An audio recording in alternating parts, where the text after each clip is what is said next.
Welcome to our Sunday service message. We pray this message encourages, strengthens, and draws you closer to God. Thank you for tuning in today. If you would like to continue hearing these sermons, please like and subscribe to our channel to be alerted when new sermons are posted. We didn't pray for our educators and for our learners. So it's mainly how they changed the words. Right? My day used to be teacher and pupil. Now it's educator, like a groot word. Educator and learners. So I certainly hope that they're learning something. So I want all the educators, wherever you are, I just want you to stand. Where my educators are, I've got a couple of educators here. There we go. Look at this. Stay standing, educators. There we go. Now, have a good look at them. These are our educators. And they work under, sure. I don't know what word to use there, what adjective, but very, very difficult circumstances. Now they do that.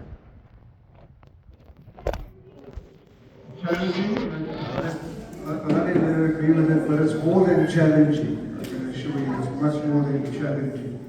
And so you take a look at them, because you need to be praying for them. They do a great job. They really do. And we need to remember them in prayer. And then, I want the learners to stand. Only one, two, yeah. You're in school, that means you're a learner. Hopefully you're going to learn something. Okay. And I do know that we had some matriculants at boat. And and some of them. And so for the ones that spoke to me, I know that you did very well. The others who never spoken, I don't know where no. So I trust that you did well, okay? And if you're going to varsity or studying further this year, I want you also to stand. Because you thought that matric was your last year.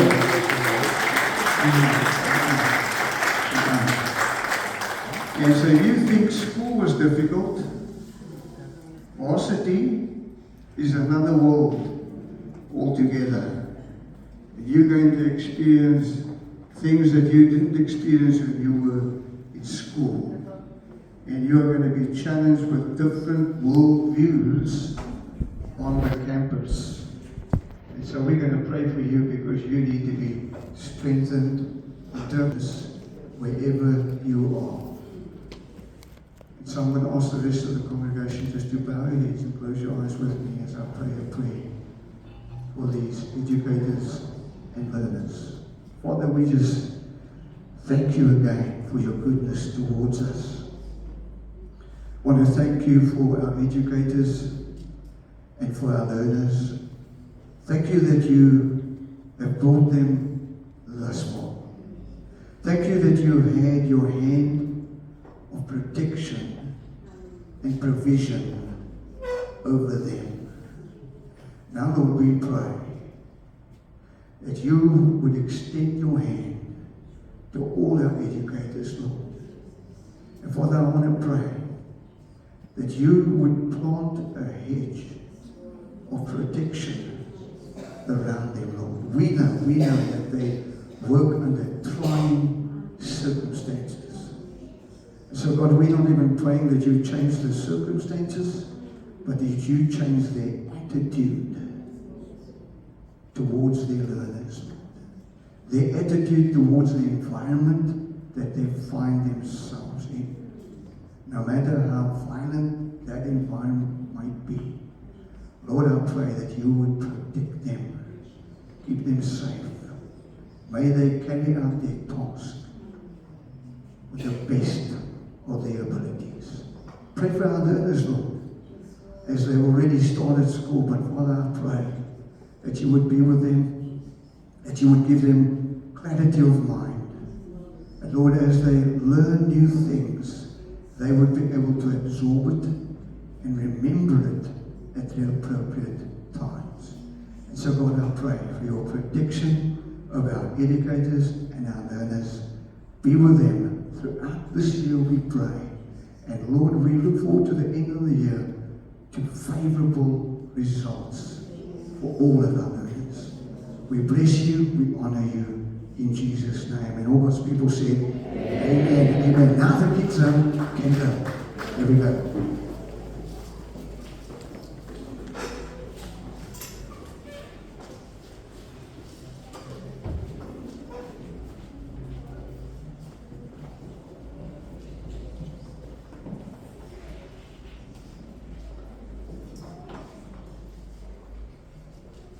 All right. So this morning I want to continue with call it a year-long challenge, put it that way. Because our year-long challenge or our focus for this year is going to be making Jesus relevant.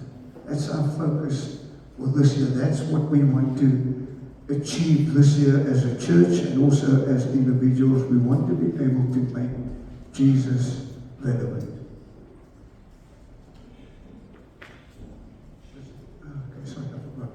Sorry, we got some visitors here this morning, and one of the things we forgot to do is we did welcome you here, but we also have a visitor's pack that we want to give you. So if you're a visitor here for the very first time, not the second time or the third time, okay, but for the very first time, why don't you just give me an indication that you're here for the very first time? Anybody? Nobody? No visitors? Okay. Save one for me, I'll have a free cappuccino. No. So I want to continue in this series, or our focus for this year, making Jesus relevant. But Graham's already mentioned it, but I want to mention it again. The prayer meeting on Wednesday night was something else. That's all I can say. And I had no part in that. It was Gregory and Sharon. And by the way, they're not here this morning, just so the congregation knows. They're not at home relaxing. They're actually in another church, and they're busy ministering this morning. And so it's Othniel gone to do the dance thing that they did here. It was requested for them to come and do it at another church. And so I've released them to do that because that's ministry, and whether you like it or not, it's an extension of Grace Church. So wherever they go, they're representing Grace Church where they are this morning. So they present ministry there. But they did something on Wednesday evening, which took me a little bit by surprise because I didn't know it was coming. But it was a good thing, not a bad thing. And so what we did was, for some of you who grew up in the church for quite a long time, you will know that this was something that was quite common in the life of the church back then. A prayer walk. Anybody know what I'm talking about? A prayer walk, yeah. And so when you did a prayer walk, nobody want to leave that open because it's a bit. Yeah. A prayer walk is something that you do when you're actually claiming something. Okay? And so they did that. We did that on Wednesday evening, and what we did was we got out of our comfort zone, sitting in service and praying. We got out of our comfort zone, and as a group we went outside. We gathered outside. We moved all the cars out of the way towards the Engelkerk, and so there was this open space, and we did a walk. We held hands from the gate, and we walked together, praying for this piece of property. And so we prayed, and we went all the way around here, all the way around into the grass. And what we were doing, we were actually saying, God, this is your property, and we occupy a portion of that property. And we're not satisfied with just having a portion of that property. So for some of you, if you came to the members' business meeting last year, you would have known that we discussed this there, and we made some decisions there. And so our aim is to move into the Engelkerk on a Sunday morning, using their facility for our worship time, That's our goal, all right? So that this facility here can be given over to our youth and our kids zone. Okay? Can you imagine that? The kids having this space that they can operate in every Sunday morning for kids zone could be like Holiday Club. And can you imagine attracting some of the youth and the kids in the community to come to church? Because it's a known fact that if the kids come to church, very soon afterwards, the parents follow. That's a principle that we see operating. And so that's our goal. We want to actually occupy this whole space.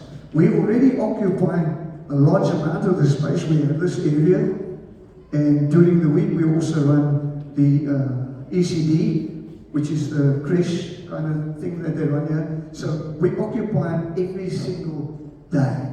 Now we're just saying we want to move into that area so that we can extend our boundaries.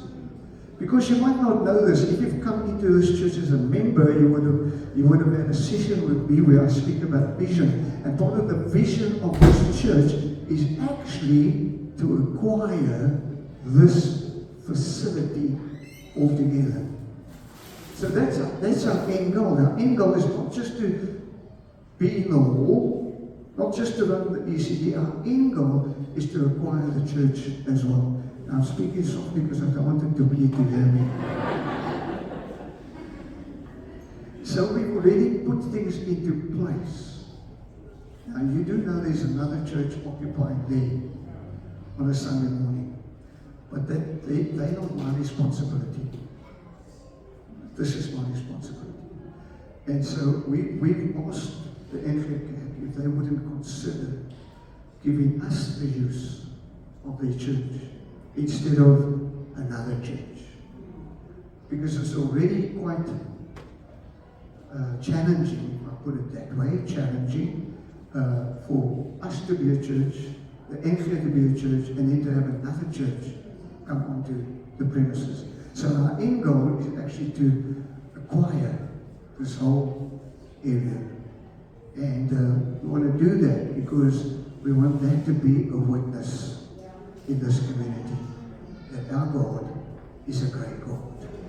So I'm just sharing that with you so that you know, because we're in this period of prayer and fasting. And so, just like last week I said, pray for the government. We really need to be praying for the government.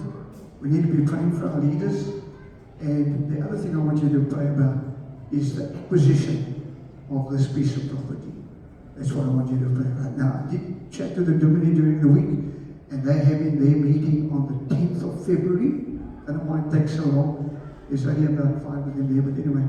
So, they're having their meeting on the 10th of February, but they're going to then make a decision whether we are going to be using their facility or not. Okay, so pray for a favorable result from them. Okay, so please make that a matter of prayer as well.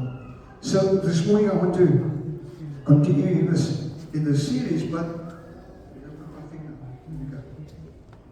I want to show you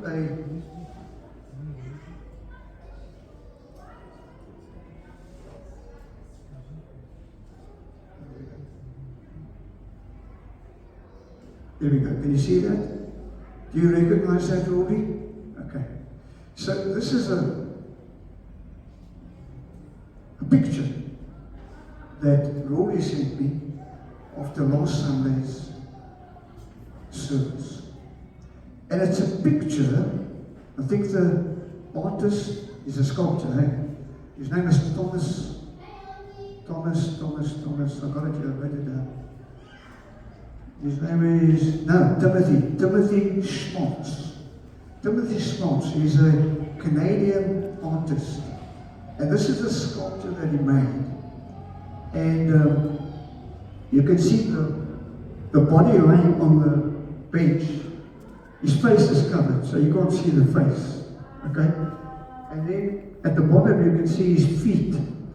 And the only identification that you can see the feet is the nail scars in his feet. So it's actually depicting the Lord Jesus Christ. And this particular sculpture is called the Homeless Jesus. The Homeless Jesus. He made another one, by the way, Rory, which is called, see, I'm going to my researches, which is called the Beggar Jesus. And what is this picture showing? It's actually showing that Jesus is relevant to everybody in society. He's relevant to the beggar. He's relevant to the homeless. He's relevant to the druggie. Oh. Is relevant to them. And it reminded me, because I went into the Facebook and I looked at the comments that were made. And one of the comments was, this person said it reminded them of Matthew 25. Matthew 25, 35 to 40. Which says, I was hungry, and you gave me something to eat. I was thirsty, and you gave me something to drink. I was a stranger, and you invited me in. I needed clothes, and you clothed me. I was sick, and you looked after me. I was in prison, and you came to visit me.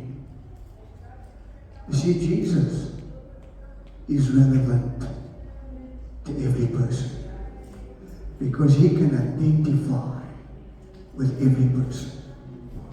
I don't have to tell you that the Bible says he was tested in every way that you and I are, except he didn't sin. And so this brings me to my preach this morning. Because the last thing I told you last Sunday was the word relevant comes from the Latin word. Anybody remember? Callum, you got it. Relevare. Relevare, which means to lift up. To lift up. Relevant means to lift up. And I told you that that's what Jesus came to do. He came to lift us up. The scriptures say he took us out of the miry clay. Yes? And he set our feet on the King's highway. That's lifting us up. He came to lift us up. Now guess what? He wants to lift people up. That's what he wants to do. And you and I are called to the task of lifting people up, putting them on another level. And so I want to use two portions of scripture because this kind of like dawned on me that Jesus mentions being lifted up. So I just entitled my sermon this morning, Lift Jesus Higher.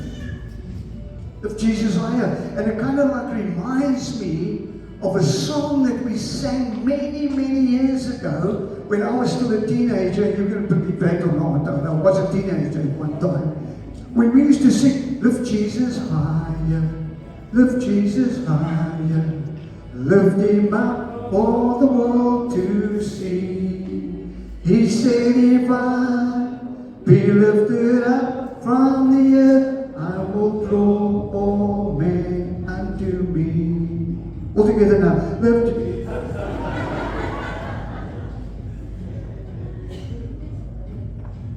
You see, Jesus mentions being lifted up. John 3 verse 14 and 15. He says this, just as Moses lifted up the snake in the desert, so the Son of Man must be lifted up, that everyone who believes in him may have eternal life. Jesus must be lifted up. Could that not be the same as saying Jesus must be made relevant? Hello, somebody.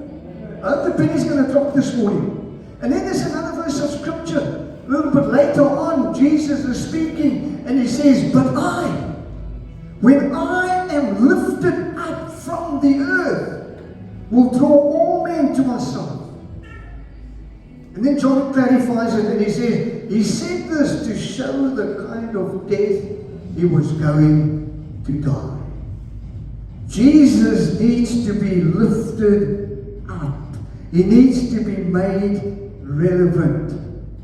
You see, John makes it very clear to us. And the reason why Jesus said he must be lifted up is because he was talking about the way he was going to die. He was going to be lifted up from the earth. He was going to be crucified. He was going to be lifted up on the cross of Calvary. That's what he was telling them. This scripture comes straight after the triumphal entry of Jesus into Jerusalem. And he took the opportunity to speak to his disciples about his impending death. He wanted to tell them, you know what, you need to understand that it's all good and well now. As I entered into Jerusalem, they were all singing my praises. They were saying, Hosanna in the highest. Here comes the King of Glory. They were opening up their doors and their hearts to him. And then he reminded them, it's not always going to be this way. Because I've come to Jerusalem for one thing and one thing only. I've come to die for the sins of the world. And so he takes this opportunity to tell them that he's going to be lifted up high. He was going to be crucified on a cross. I want you to see that his primary reference was to the cross, but his words also include the resurrection and the ascension, because all of them, the putting up, raising up on the cross, the resurrection from the dead, and the ascension into heaven all speak about the fact that he is lifted up. He was lifted up for his crucifixion. He was lifted up when he was in the grave. He was resurrected from the dead. He was lifted up when he stood on the mountain and they saw him ascending into heaven. And the angel said, why are you standing here looking up? This same Jesus that you see going into heaven will come back in the same manner. I don't know about you, but I'm looking forward to that day when he comes back to receive us unto himself. But all of these things, the crucifixion, the resurrection, the ascension, they all speak of him being lifted up, being made relevant. His death, his resurrection, his ascension were all linked to the drawing of sinners to himself. Remember, he said, if I am lifted up from the earth, I will draw all men to myself. I don't know about you, I think that's still God's aim today, to draw all men unto himself. And you and I have a part to play. And the part that we play is by making Jesus relevant, by lifting him up so that he gets the opportunity to draw men and women to himself. I don't know about you, but I'm so thankful that someone came to me and made Jesus relevant. Because if they didn't, I would not be here today, and nor would you. Someone took the time to make Jesus relevant. Someone took the time to lift him up so that you could see and so that he could draw you unto himself. The cross is the centerpiece of the gospel. The cross is relevant to the whole world. Relevant to the homeless, relevant to the beggar, relevant to the druggie, is relevant to the millionaire. No difference with God. No difference. Is relevant to every single one. But you see, the cross is the centerpiece. Because at the cross, the first thing we encounter at the cross, it's God's love and God's mercy through the forgiveness of sins. That's the first thing we encounter at the cross. God's love and His mercy. And you look at the cross and you see Jesus hanging there, and you say to yourself, how does that depict God's love? How does that depict God's mercy? You see, He loved us so much that He was willing to sacrifice His one and only child. It's an amazing thing. So we look at the cross, we see God's love for us. We see God's mercy extended towards us. You see, God's love can be equated with God's grace. And grace is receiving from God what we don't deserve. Yeah. We get salvation when none of us deserve it. We don't. Because of our sin. We don't deserve God's salvation. But God's grace gives us that thing that we do not deserve. But then, salvation is like a double-edged sword. On the one side is grace, and on the other side is mercy. Mercy says, I don't give you what you do deserve. And what we do deserve is death. But God says, because of my mercy, I don't give you that. I give you life instead. So grace and mercy meets at the cross.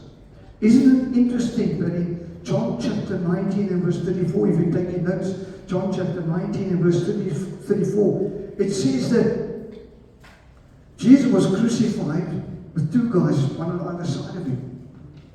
And then they come and do an inspection to find out whether they're still alive or if they're dead. And if you were still alive, they would break your bones. Yeah. Which would just speed up the process of your death. And so when they came to the two on the side of Jesus, they broke their bones. But the Bible says when they came to Jesus, they discovered He was already dead. And so, guess what? They carried out a prophetic word. They brought a prophetic word to fulfillment when it says that none of His bones would be broken. So when they come to Jesus and they discover that He's already dead, they don't break His bones, fulfilling a prophetic word, right? Then one of the soldiers takes a spear and they pierce His side. And the Bible says that blood and water flowed from His side. Now, in medical terminology, they say that happens when your body is under extreme pressure. So you can picture Jesus on the cross going through extreme pressure for you and for me. To such an extent that when they pierced His side, blood and water flowed from it. Now, you say to me, Pastor, what significance? What does it have any significance? Yes, it does. Because the blood is required for redemption. There is no redemption without the shedding of blood.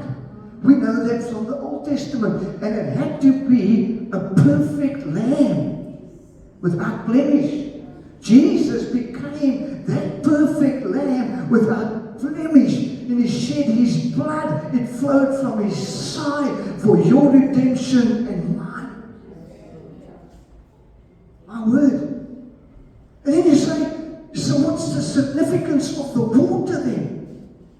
Why blood and water? Well, here's the significance. The blood is required for redemption. The water is required for imparting life. Because water speaks about life. Oh, man. So the blood redeems you. The blood washes away your sin. Oh, the blood. Oh, jeez. Yeah? Washes away this. And the water? The water is the giving of life. So, He doesn't only wash your sin away, He then gives you life. And according to the Bible, it's life abundantly. Life in all its fullness. Because water represents the divine life of God. You see, before God, we are both sinful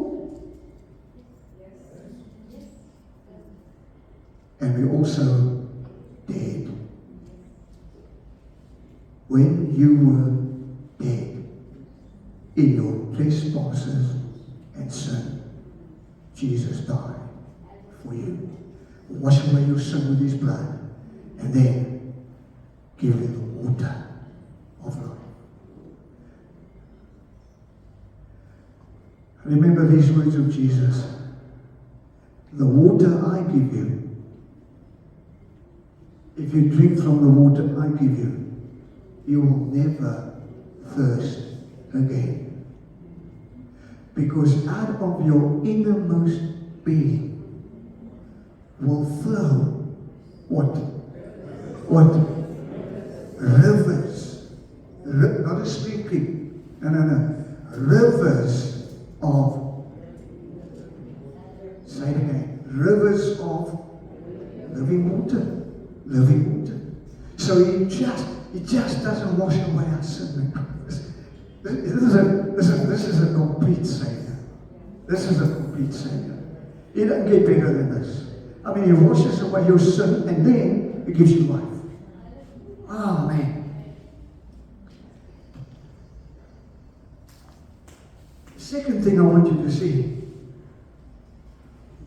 is that at the cross, we encounter God's justice through the judgment of sin. At the cross, we encounter God's judgment of sin. And this is one of the things that I just struggle to get my head around. If you take your notes, 2 Corinthians 5, verse 21. 2 Corinthians 5, verse 21. Says this: God made Him, that's Jesus, who had no sin. God made Jesus, who had no sin, to be sin for us, so that in Him we might become the righteousness of God. Man, that's just huge. That's just huge. When Jesus hung on the cross, the Bible says that God made Him sin for us. In other words, He took our sin upon Him. He took our sin upon Him so that we could become the righteousness of God. You've got to see the exchange here at the cross. You've got to see the exchange. Because He takes our sin upon Him. Yes? And then He imputes righteousness to us. So because He died for our sin, God now sees us as being righteous. That's huge for me. I don't know if it's huge for you. Because when I look in the mirror, I don't see righteousness. I don't know if you do, but I don't. But I thank God that when He looks, He sees someone that has been made righteous in Christ Jesus. So on the cross, Jesus took the judgment for sin. The soul that sins, it shall die. The soul that sins, it shall die. Jesus became sin, and He took my punishment. He died in my place so that I don't have to die. Sure. I don't know if you're getting something out of this morning. But the third thing that I see, at the cross we encounter God's power through His defeat of Satan. I see God's power through His defeat of Satan. Colossians 2 verse 15. Colossians 2 verse 15 says this to me is the clearest indication of Satan's defeat on the cross of Calvary.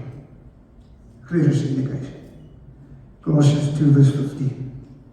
And having disarmed the powers and authorities, He made a public spectacle of them, triumphing over them by the cross. By the cross.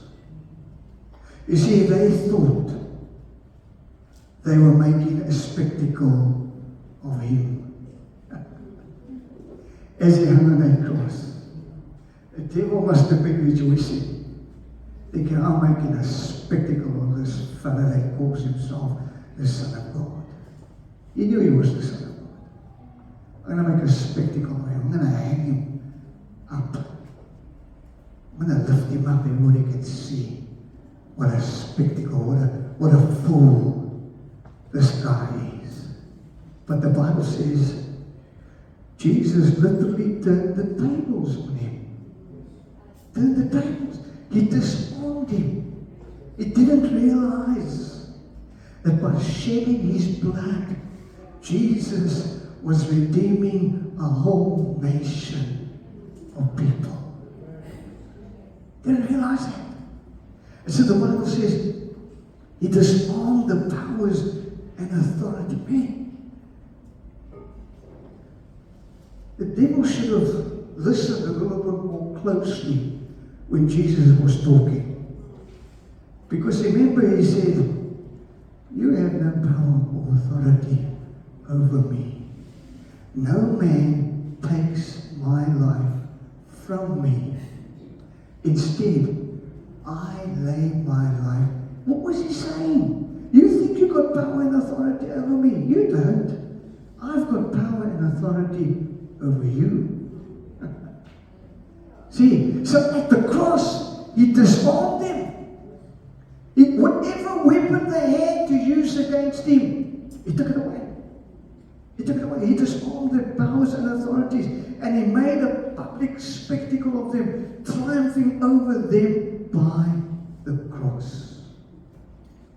You see, at the cross, Christ brings salvation to those who believe, and He brings judgment to those who refuse to believe.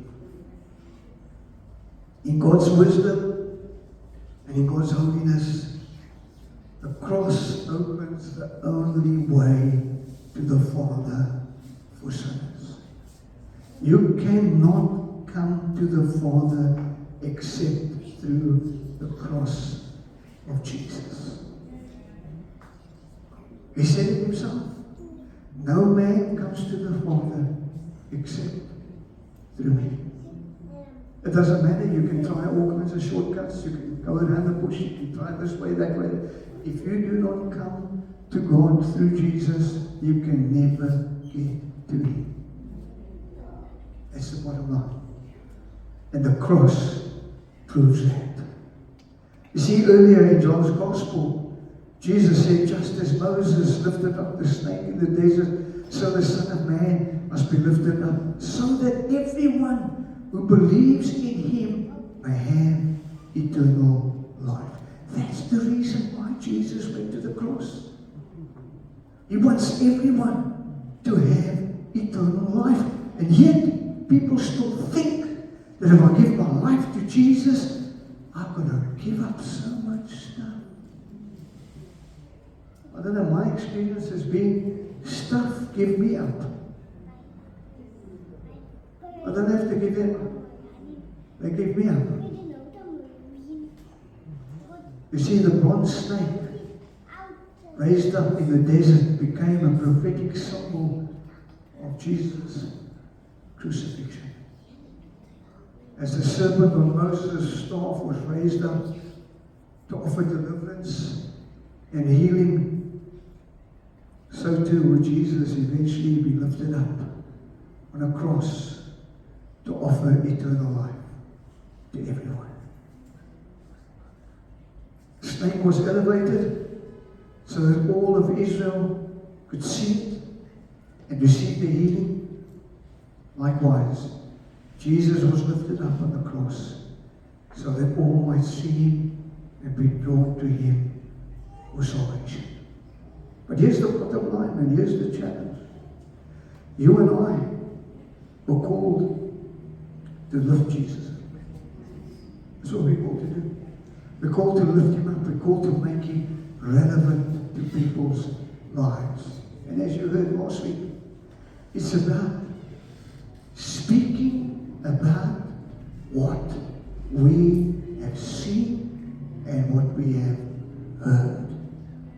Because nobody can argue with that. Because that is your personal experience. So if you know Jesus as your personal Savior, it means you have a personal testimony, which means you can share it personally with someone else. Because it's your experience. They won't argue with you, it's your experience. And everyone has to have their own experience. But we're called to lift Jesus up. And we're called to lift Him up and make Him relevant wherever we go. Doesn't matter where we go. It's wherever you go. Whether it's on a school campus, whether it's in your workplace, and you say, Pastor, you don't understand the office that I work in. There are some evil people there. There are some sinners deluxe. I want to tell you something. God loves the deluxe sinner. He does. His whole desire is to bring them into relationship with Him. But the responsibility lies with us. We have to make Him relevant. I want to end with this story now, and I'm looking right at him, Martin. I know Martin won't mind me sharing this, but I'm picking on you now, Martin. Is that okay? But I want to share this because you know what? We need to be sharing Jesus wherever we go.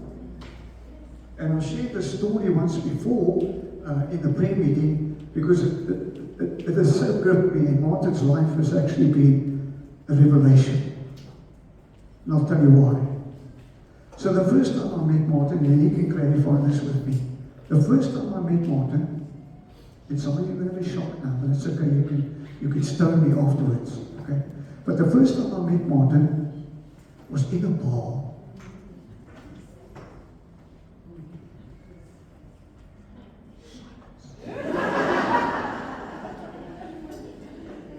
Right, Martin? Was in a bar, him and his wife were having a meal. I was invited to the bar by another fella named Gary Ross, sitting right here with a white shirt on. Look at him, everybody, he's the guy. He's the guy. And he invited me because he wanted the Goodwood Sports Club to be dedicated to the Lord Jesus Christ. Now, in all my years as a pastor, I've never had an opportunity to dedicate a sports club. I'm thinking, is this an opportunity for God? Well, apparently it was. So I go to the sports club and I do a dedication service. In actual fact, they told me, can we wait a little bit because some people are running late and they want to be there for the dedication. So I'm like, do people want to be in a dedication service? Do people and church people want to be part of it? Yeah, well, apparently they wanted to be part of it. And so the bar is full. Pastor, you should never have been in the bar. And guess what? Some of them were drinking their beer. Not an appropriate place for a pastor to be, in a bar when people are drinking beer. But I did the dedication service. And if I remember correctly, I used Abraham and Isaac as the story that I shared. Yeah. And I linked it up to Jesus. And the first guy that engages me, there were a couple of others after that, but the first guy that engaged was Martin. Where's your church? Thornton. Used to live in Thornton. I drove past it. Is it there? Yeah. It's called Grace Church. Can anybody come to your church? Like Martin, the questions you asked me. Can anybody welcome at my church? The very next Sunday, he was here. Him and his wife. And I say this, they never left.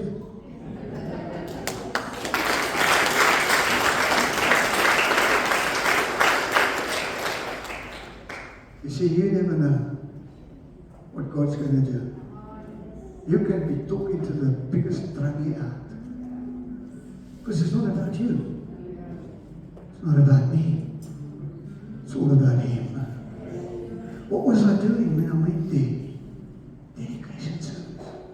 Sports club. Like, God, what glory? What are you going to get out of this? Well, apparently He did. He got some glory out of this. It doesn't matter, man. Just make Him relevant. Wherever you go. Share your story. Sometimes people just need to hear your story. Because you'd be amazed how many people can identify with your story. Tell them your story, man. Tell them what your life was like before you came to know Jesus as Savior. And then tell them what it's like now that you do know Him as Savior. Come on, let's stand together as we close in prayer this morning.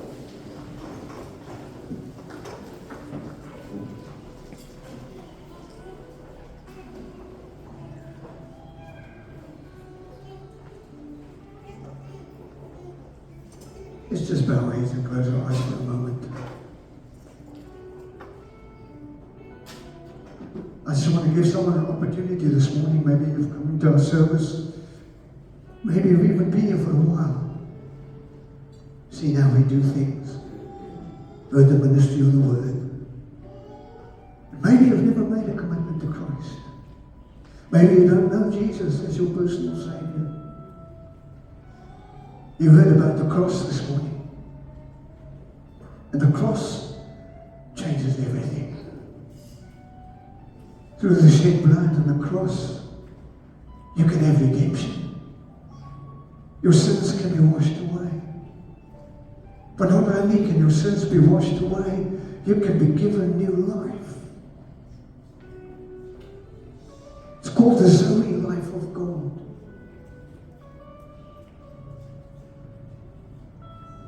It's that living water. It will cause you never to thirst again.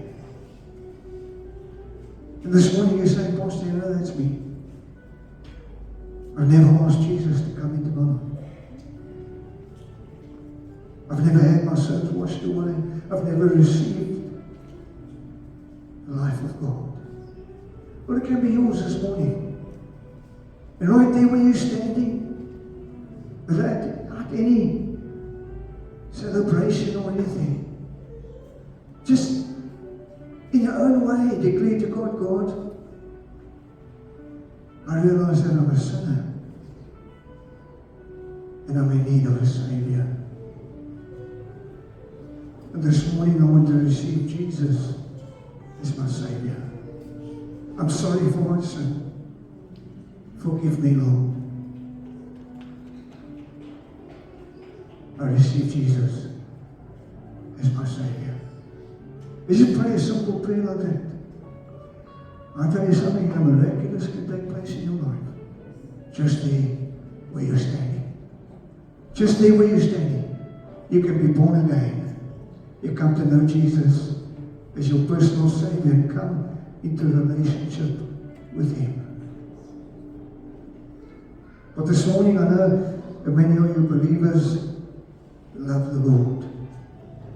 But again, as always, I just want to put out the challenge to you. Wherever you go, take Jesus with you, man.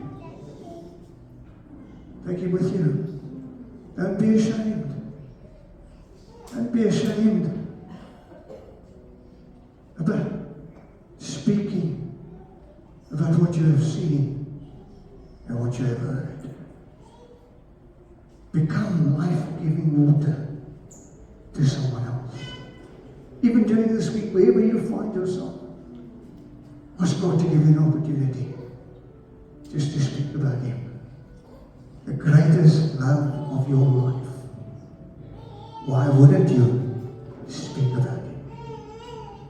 And that's my challenge to you this morning. Father, we thank you for this time that we could spend together. We thank you for your word, Lord.